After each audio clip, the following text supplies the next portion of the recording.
Hey guys, welcome to your channel. In this video, you will learn on how you can add a video to your GoDaddy website. So first thing that you should do is you just have to log into your GoDaddy account. That's right, and then just wait for a couple of seconds.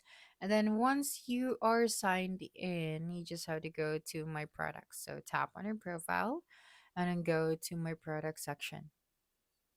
Okay, and then you would be able to see here now all of your websites. Now you just have to select the website where you want to add your video.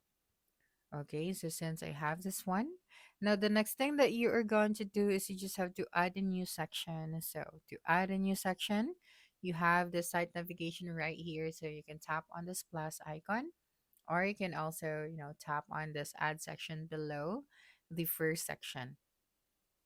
Okay, and then from here you have this audio and video option. So tap on it, and then you have here the video option. So we have live stream, podcast, and video.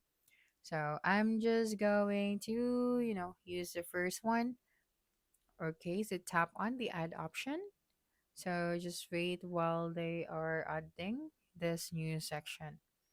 Okay, so the next thing that you are going to do here at the right side is you have to input the video URL. Or you can also select the upload, select or create a video option if you don't have a video URL. That's right. So, for example, this is the default video. So, if you want to change this one or delete this existing video, so tap on this bean icon and then tap on the change video, and then you just have to upload your own. So, that's it for this video. If you think this video helped you solve a concern, please subscribe, like this video, and leave your comment below. Bye.